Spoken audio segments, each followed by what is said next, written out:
வணக்கம். தேசம் சிறப்பு செய்திகளுக்காக நான் உங்கள் ரேவதி குணால. சமய அறிவை ஆலய நிர்வாகங்கள் தான் வழங்க வேண்டும். டத்தூர் ஸ்ரீ சரவணன் வலியுறுத்து. ஆலய நில பிரச்சனைகளை மாநில அமைச்சர் பார்த்துக் கொள்வார். ஆனால் சமய அறிவை ஆலய நிர்வாகங்கள் தான் கொடுக்க வேண்டும் என தாப்பா நாடாளுமன்ற உறுப்பினரும் மாயிகா துணைத் தலைவருமான டத்தூர் ஸ்ரீ சரவணன் வலியுறுத்தியுள்ளார். கோயில் நிர்வாகம் தயவு செய்து அவங்க சொன்னது மாதிரி தமிழ்நாட்டு கலாச்சாரம் வர வேணாம்னு நினைச்சிங்கன்னா அதுக்கு நிலம் அவர் வாங்கி கொடுத்துருவாரு. ஆனால் சமய அறிவு ஆலயம் தான் போட்டணும். இன்றைக்கி பார்த்தீங்கன்னா இந்து தர்ம மாமன்றம், நம்முடைய மலேசிய இந்து சங்கம் நாடு முழுதும் சமய அறிவு கொடுக்குறாங்கன்னா அவன் தவறான வழிக்கு போகணும்.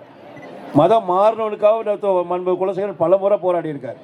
ஈப்போ மகா மாரியம்மன் ஆலய மகா கும்பாபிஷேக விழா வியாழக்கிழமை கோலாகலமாக நடைபெற்றது.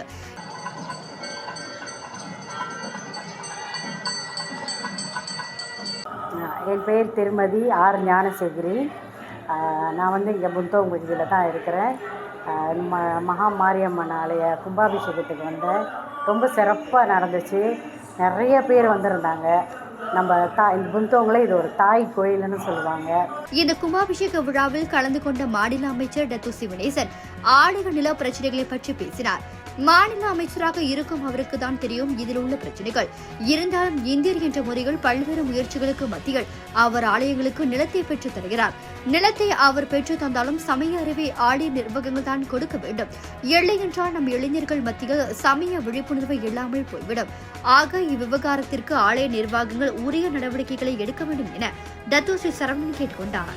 அப்போதான் நம்முடைய சமயம் வளரும், நம்முடைய மக்களும் நன்னெறி பெறுவார்கள் என்று சொல்லி இந்த கும்பாபிஷேகத்தில் கலந்து கொண்ட அத்தனை பேருக்கும், நீங்கள் வாழ்க்கையில் இத்தனை பிறவிகள் எடுத்தாலும் அத்தனை பிறவிகளிலும் எடுக்கின்ற பாவங்கள், செய்கின்ற பாவங்கள் எல்லாம் சிந்தை மகிழ சிவபுராணம் தன்னை என் முந்தை வினை முழுதும் ஓய்வு உரைப்படி அண்ணே.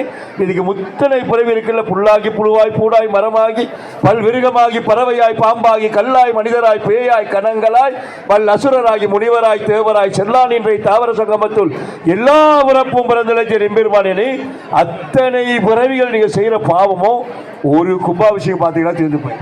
அதனால தான் கும்பாபிஷேகம் பார்க்கறதுக்கு கொடுத்து வச்சிருக்கணும், அதை விட கொடுத்து வச்சிருக்கணும் கும்பாபிஷேகம் நடத்துறதுக்கு என்று சொல்லி எல்லாம் வல்ல அம்பாளுடைய அருள் கடாட்சம் அனைவருக்கும் கிடைக்க வேண்டி நன்றி கூறி விடைபெறுகின்றேன். நன்றி, வணக்கம். முன்னதாக சுமார் 120 கால பழமை வாய்ந்த வரலாற்று பூர்வ இந்த ஆலய கும்பாபிஷேக விழாவை காண ஆயிரக்கணக்கான பக்தர்கள் திகழ்ந்தனர். வணக்கம், என் பெயர் விஜய் வேலாயுதம். இன்று மாரியம்மன் டெம்பிள் கோயிலுக்கு இன்னைக்கு கும்பாபிஷேகத்துக்காக இன்றைக்கி நான் வந்திருக்கேன்.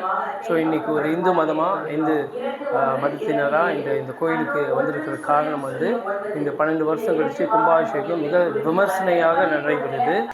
ஏப்போ புந்தோங் சுங்கை பாரி வழியில் எழுந்தருளியுள்ள இந்த ஆலயம் பேரா மாநிலத்தில் தாய்கோவிலாக விளங்கி வருகிறது. வணக்கம், நடராஜா மருதமுத்து என்கின்ற நான் ஜலப்பங்கை சார்ந்தவர். அண்மையில் இன்று இப்போது இந்து தேவஸ்தான பரிபாலன சபாவின் கீழ் இயங்கும் மாரியம்மன் ஆலயத்தினுடைய மகா கும்பாபிஷேகம் மிக சிறப்பாக நடைபெற்றுக் கொண்டிருக்கின்றது. இந்த கும்பாபிஷேகத்தின் பொழுது அரசியல் சார்ந்த எல்லா அரசியல் கட்சிகளின் தலைவர்களும் சிறந்த முறையில் பங்கேற்றுக் கொள்வது மிக மகிழ்ச்சி அளிக்கின்றது. என் சிவஸ்ரீ ஜி.கே. சரவணன் குருக்கள், கம்பங்கோப்பையன் சிவசுப்பிரமணியர் ஆலயத்தின் தலைமை குருக்கள் இன்றைய தினம் பேராக் மாநிலத்திலே பிரசவிக்கப்பெற்ற ஆலயமாக இருக்கக்கூடிய தாய் கோயிலான ஈப்போ இந்து தேவஸ்தான பரிபாலன சபாவின் மகா மாரியம்மன் ஆலயத்தின் திருக்குட நீராட்டு பெருசாந்து பெருவிழாவானது மிக சிறப்பான முறையில் நடைபெற்றது. ஆயிரக்கணக்கான பக்தர்கள் இன்றைய தினம் கலந்து கொண்டார்கள். இன்றைய தினம் திருக்குட நீராட்டு பெருசாந்து பெருவிழாவானது கும்பாபிஷேகமானது மலேசியா குருக்களும் தமிழ்நாட்டு குருக்களும் சேர்ந்து இந்த கும்பாபிஷேகமானது சிறப்பான முறையில் நடைபெற்றது. இந்த ஆலயமும் கூனோங் சிரோவில் உள்ள அருள்மிகு கல்லுமலை சுப்பிரமணியர் ஆலயமும் ஏப்போ இந்து தேவஸ்தான பரிபாலன சபாவின் கீழ் செயல்பட்டு வருகிறது. மகா மாரியம்மன் ஆலயத்தில் மகா கும்பாபிஷேக விழாவிற்கு துணை அமைச்சர் குலசேகரன், பேரா மாநில ஆட்சிக்குழு உறுப்பினர் டத்து சிவனேசன் உட்பட பலரும் கலந்து கொண்டனர். வணக்கம், என் பேர் பொன்சந்திரன், மலேசிய இந்து சங்கம் பேரா மாநில பேரவையின் தலைவர். இன்று ஸ்ரீ மகா மாரியம்மன் ஆலயம் பொந்தோங் இப்போ இந்து தேவஸ்தான பரிபாலன சபா ஆலயத்தின் மகா கும்பாபிஷேகம் நடைபெற்றது. இந்த கும்பாபிஷேகம் ஆலய தலைவர் திரு சீதாராமன் தலைமையில் வெற்றிகரமாக நடைபெற்றது. ஒரு பெரிய மகிழ்ச்சி என்னவென்றால் இந்த கும்பாபிஷேகத்துக்கு கட்சி வேறுபாடு இல்லாமல் அனைத்து இந்து கட்சி தலைவர்களும் இந்த ஆலயத்துக்கு வந்திருந்தாங்க. ரொம்ப மகிழ்ச்சியாக இருக்குது பார்க்குறதுக்கு. ஏப்போ இந்து தேவஸ்தான பரிபாலன சபா தலைவர் சீதாராமம் தலைமையில் சிறப்பாக இந்த கும்பாபிஷேகம் நடைபெற்றது. இந்த வருகையின் போது மகா மாரியம்மன் ஆலய கும்பாபிஷேகத்திற்கு மேலும் 30,000 ரிங்கிட் வழங்குவதாக டத்து சிவனேசன் கூறினார். சுமார் 10 லட்சம் செலவில் சீரமைக்கப்பட்ட இந்த ஆலய திருப்பணிக்கு பொதுமக்கள் நல்ல ஆதரவை வழங்கியுள்ளதாக ஏப்போ இந்து தேவஸ்தான பரிபாலன சபா செயலாளர் தியாகராஜன் கூறினார். வணக்கம், நான் ஜெய்சீலன் ராஜு, இப்போ புந்தோங் வட்டாரத்தை சேர்ந்தவர். இன்று நமது புந்தோங் வட்டாரத்தில் பேரா மாநில தாய் கோயில் என்று அழைக்கப்படும் ஸ்ரீ மகா மாரியம்மன் ஆலயத்தில் திருக்குட நன்னீராட்டு பெருவிழா மிக விமர்சையாக நடந்தேறி கொண்டிருக்கின்றது.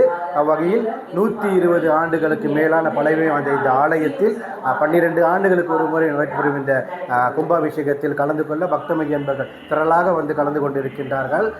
ஒரு விடயம் மிக முக்கியமாக இங்கே சொல்லிக்கொள்ள கடமைப்பட்டிருக்கின்றன. சமயம் என்பது நம்ம அனைவரையும் ஒன்றிணைக்கும் ஒரு முக்கியமான விடயம். ஆக மதம் மார்க்கம் என்பது மனித நேயத்தை வளர்ப்பதற்கு, மனித குலத்தை பிரிப்பதற்காக இல்லை என்பதை இன்றைய கும்பாபிஷேகம் நமக்கு தெளிவாக தெளிவுபடுத்தியிருக்கிறது. வணக்கம், எல்லாருக்கும் ரொம்ப நன்றி. இந்த மகா மாரியம்மன் கோவில் கும்பாபிஷேகத்தில் வந்து கலந்துக்கிட்டு இந்த கும்பாபிஷேகத்தை சிறப்பாக நடத்தி கொடுத்தா எல்லா பக்தர்களுக்கும், நிர்வாக சாரத்துக்கும், தலைவருக்கும் ரொம்ப நன்றி. இந்த வாய்ப்பை எங்களை எல்லாருக்கும் கொடுத்ததுக்கு. இந்த கோவில் வந்து 120 ஆண்டு காலமான கோவில். அதுக்கு முன்னாடியிலேருந்து இருக்கு. ரொம்ப சக்தி வாய்ந்த அம்மன். இந்த அம்பாவை நினைச்சுக்கிட்டு எந்த காரியம் நம்ம எடுத்து வச்சாலும் அது பரிபூர்ணமாக நடக்கும். அதில் வந்து நானும் ஒரு ஆள். நான் வந்து ஒரு 35 வருஷமாக காவடி எடுக்கிறேன். இது வந்து நம்ம தைப்பூசத்துக்கு நல்ல கோவில், அருமையான நிர்வாகம், நல்லபடியாக எல்லாம் செஞ்சு கொடுத்தாங்க. நம்ம வந்து இந்த கும்பாபிஷேகத்துக்கு வந்து ஒரு 10,000 பேருக்கு நேற்றுலேருந்து இலவச காஃபி, ஜூஸு, குளிர்பானங்கள்லாம் வந்து கொடுத்துக்கிட்டு இருக்கிறோம். அதாவது பக்தர்கள்லாம் வந்து சிறப்பாக வந்து இதெல்லாம் பருகி கொண்டு இருக்கிறாங்க. அவங்களுக்கு எல்லாத்துக்குமே வந்து ரொம்ப நன்றி. இத்துடன் இன்றைய செய்திகள் நிறைவடைகின்றன. மேலும் பல ஆன்மீக செய்திகளை தெரிந்து கொள்ள தேசம் டிவி மலேசியா யூடியூப், டிக்டாக் மற்றும் இதர சமூக வலைத்தளங்களை பின்தொடருங்கள். உங்களிடமிருந்து விடைபெறுவது நான் உங்கள் ரேவதிகளாளன். மக்களோடு தேசம், தேசத்தோடு மக்கள். நன்றி, வணக்கம். ஒரு வீட்டுக்கு ஒரு பட்டதாரி எனும் நிலை போய் ஒரு வீட்டுக்கு பல மருத்துவர்களை உருவாக்கும் நடவடிக்கையில் இறங்கியுள்ளது எய்ம்ஸ் பல்கலைக்கழகம். இந்திய மாணவர்களின் எதிர்காலத்திற்கு அடித்தளம் அமைக்கும் எய்ம்ஸ் பல்கலைக்கழகம் MIED வழி மாணவர்களின் பொருளாதார பிரச்சனையை கல்வி உபகார சம்பளம், கல்வி கடனுதவி மூலம் தீர்த்து வைக்கிறது. எய்ம்ஸ் பல்கலைக்கழகம் தரத்தில் உயர்ந்தது, போதனைகள் சிறந்தது, மாணவர்களுக்கு நிலையானது. இன்றைய நாடுகள் எய்ம்ஸ் பல்கலைக்கழகம்.